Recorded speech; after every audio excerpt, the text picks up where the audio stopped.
Guess what this is right here? Not the painting. Under the painting, guess what this is? This is a fashion gimmick. And all of the rest is what a fashion gimmick does to the rest of the show. Gimmicks have redefined the modern fashion show. Runways are no longer about appealing to the editors and stylists and buyers in the audience. They're about the online audience. And recognizing that 99% of the people who watch these shows online are only going to watch it for about 20 seconds. So you should make those 20 seconds count. They should be impactful. And acknowledging that has led to the rise of the fashion gimmick. Gimmicks like the Coperni Boston Dynamics dog, the AVAVAV clothing falling apart on the runway, the Sune models crowd surfing, Kid Super's art auction show, the Gucci Twinsburg collection, or the AVAVAV show again, where they threw all the food and the trash at the models. They're fun to watch, but I want to talk about how gimmicks can easily be a trap for young designers to fall into. That's very hard to get out of, because there are good fashion gimmicks and bad fashion gimmicks. And fashion has always been about putting on a show, but the way it's being done today is different, thanks to social media. And in the past few years, I feel like I've seen more and more bad gimmicks, which appear on the surface to be successful marketing tactics because they get millions of views. But I think in reality, while the gimmick is highly appealing to a new designer, small brands that are looking to break out of that startup brand prison, these gimmicks can just as easily devalue your collection and your brand entirely. So how can you tell a good gimmick from a bad gimmick? Well, a bad gimmick to me is in essence a cheap trick to gain views and sales artificially. It doesn't add to the value of the collection, it doesn't add to the context or storytelling, or it doesn't provide any deeper meaning to the collection and the designer. Like the Coperni shows and the reliance on technology that isn't even their own to create these viral moments. The spray-on dress gimmick on Bella Hadid that gained millions of views, but does anybody even remember a single other piece of clothing from that collection? No. And the one piece we all remember you can't even buy. The show wasn't about the clothing and the artistry, it was about virality. And this is proof, because this is the timeline from that collection. And you see this spike of about 20 seconds is where everybody was watching the robot dog. And the rest of the entire show went unwatched. This Coperni show was more of an ad for Boston Dynamics styled by Coperni than it was a Coperni fashion show. I just think it's sad that brands feel like they have to devalue their own creativity and artwork and vision to gain followers, gain customers and views. In the case of Coperni, their clothing isn't even bad. I like a lot of their stuff, and I think it should have been shown properly on the runway. There's a consequence to relying on these gimmicks to gain followers and attention and drive sales. The competition to make a name for yourself in the fashion industry is higher than ever. And the temptation to fall into this trap is very high. And if you've ever watched a fashion show, you know that everybody in the audience has their phones out filming it anyway. So why shouldn't the designer take advantage of this free press? Which is why the recent show from The Row got so much attention, because they banned phones and told the audience to write down their thoughts and notes on a pad of paper instead of recording it with their phones, which I guess was a gimmick in its own right. An anti-gimmick, I guess, which I respect. But when young designers see that small growth they get from those viral moments and associate that with success, they're more likely to do it again and again and again. And now suddenly they have people relying on them. There's salaries to pay, there's money at stake, maybe they still even have student loans, or maybe they borrowed money from their parents' retirement funds, like in the case of Elena Velez. I'm sure a lot of us have already read the article, Should Making It in Fashion Be This Hard? She's a New York-based fashion designer who used her mom's entire retirement fund to put on these fashion shows and fund her brand, but it wasn't successful. And she didn't turn a profit, and she couldn't pay manufacturers on time, and now she's counting on crashing and burning just to make an example of herself and how hard this industry is to be successful in, a cautionary tale of sorts, at the expense of her mother's retirement. I'm just gonna come out and say it, most young designers don't know anything about money, and turning your art into a profitable, scalable business is a 1 in a million shot anyway. And especially if you're focused on conceptual fashion, which is such a niche in the marketplace already. like in the case of Elena Velez, and I like her work, and she doesn't even rely on gimmicks in her collections. But given how hard it is to be successful, it's easy to understand why young designers would fall into this trap. Why they would use a runway show, which they're likely spending tens of thousands of dollars on anyway, to create a viral moment and become part of the public discourse. Instead of showing their work honestly, letting the clothes speak for themselves, and building a following organically, they feel pressure to put on a spectacle to go viral and gain millions of followers but unreliable customers that don't buy from them. And because you don't learn how to create and run a profitable business in fashion school, you don't learn about strategic marketing and scaling a business, once a designer gets a taste of that virality and that brief success, they're more and more likely to keep compromising on their vision and chipping away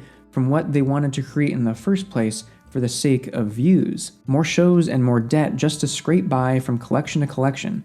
We see it all the time. But while these gimmicks do drive views and searches, I don't think they translate to sustainable business. And you see this effect in discount retailers who always seem to have a sale going on. Sales attract people, briefly.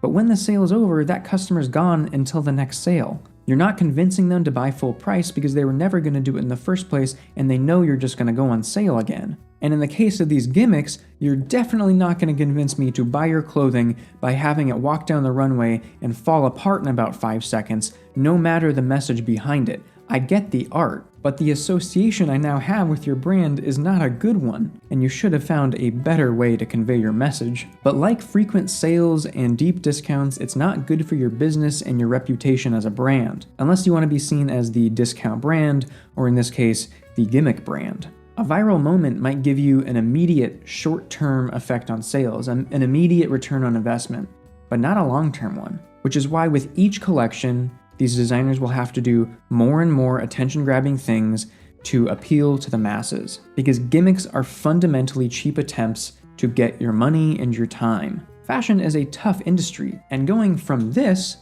to something much less exciting, well, you then wouldn't be appealing to the superficial audience you just gained from this, and they're gonna go away. They're gonna leave you. Because next time, they're gonna be expecting 2 guys on fire. It's like the Marvel movies. We started with Tony Stark being held captive in a cave to multi-dimensional warfare. Audiences expect a bigger and bigger spectacle, and when you don't give it to them, most of them just lose interest and move on. And today, brands are competing for your eyes and your screen time as much as they are your wallets. I was reading this interesting journal article called Theory of the Gimmick, which focuses on comedy and product gimmicks, but I feel like fashion is applicable to it as well. But in it, the author talked about how gimmicks developed as a symptom of industrial capitalism. There is no gimmick without some sort of trickery or deception. The author even called aesthetic fraudulence, which is a great phrase that I'm going to use every time I walk past a Philip Plein. But it also talked about how calling something a gimmick is a way to recognize the fundamental capitalistic nature of it, acknowledging the trickery and deception involved, but also recognizing its merit and its ability to enchant an audience. But while we, the masses, can recognize something as an attempt to go viral, we still watch it because it's fun to watch, it's entertaining. Even if you're a cynical fashion purist like me, you're taking part in the conversation like I'm doing right now. Which is why I have such a problem with the AVAVAV show. I don't actually even know how to pronounce that brand, I'm just gonna call it AVAVAV. But the show where they're throwing trash at the models as they walk down the runway as a commentary on cyberbullying. It's interesting to watch, and as an art piece, I get the meaning behind it. But fundamentally, it's just deception. It's a product of capitalism that they are doing strictly to get your money, not to make some profound statement on cyberbullying or waste, or however they frame it. All the while they're using models who definitely aren't getting paid enough to have disgusting trash thrown at them, who are likely just in this to get a foot in the door to get their next modeling gig. It's dehumanizing for the sake of capitalistic art. And what I think is a perfect example of aesthetic fraudulence. It's designed to get a reaction and gain brand recognition. It's not designed to make a profound statement. If it were, they could have easily done this in a museum and taken the product and the money out of it. But they didn't. So what's a good gimmick though? A good gimmick is simple. It enhances your storytelling and better conveys your design philosophy. In the words of Tom Brown, if you're gonna surround your collection with a story, Make sure the quality of both are at the same level, and you tell a story that's worthy of being told, a story that makes your audience's time slip away, a story that makes them laugh or cry. And Thom Browne's gimmicks are fundamental to the presentation of his collections, as each look is directly tied into the story he's telling, like with his Little Prince collection or his recent The Raven collection. The gimmick of these shows, the set pieces, enhance the collection. They provide ambiance, they provide context, they set the stage much like an opera or a ballet, which is the entire point. And the gimmick is still present in the final product that you buy. Or I mean, I'm not buying it because I can't afford it, but the rich people who buy it, it's present in those products. Or like with the Gucci Twinsburg collection, Alessandro Michele's last collection at Gucci, where 60-something pairs of identical twins walk down the runway, and while this was a gimmick, it served to visually demonstrate the message Alessandro Michele was trying to convey. How identical pieces of clothing adopt completely different qualities on different people, even when those people are completely identical. It was a beautiful gimmick that enhanced the overall storytelling of the collection. Even the Balenciaga mud pit I thought was very effective in setting a mood, setting a scene that was in line with Demna's vision and his consistent commentary on the nature of luxury fashion and high fashion that allowed the viewer to better understand his vision. And it was just really cool to watch, honestly. I'm glad I didn't smell it though. But to differentiate a good gimmick from a bad one, if you take away the gimmick from the collection entirely, what do you have left? And often, what's left is unfortunately a lackluster collection. And if the collection is lackluster, and the gimmick drives the sales and the views and the followers, that's when brands start relying on the gimmicks to grow. Their vision is compromised and they probably aren't doing as well as they seem to be doing on social media, even with their millions of likes and followers. So don't fall for the trap.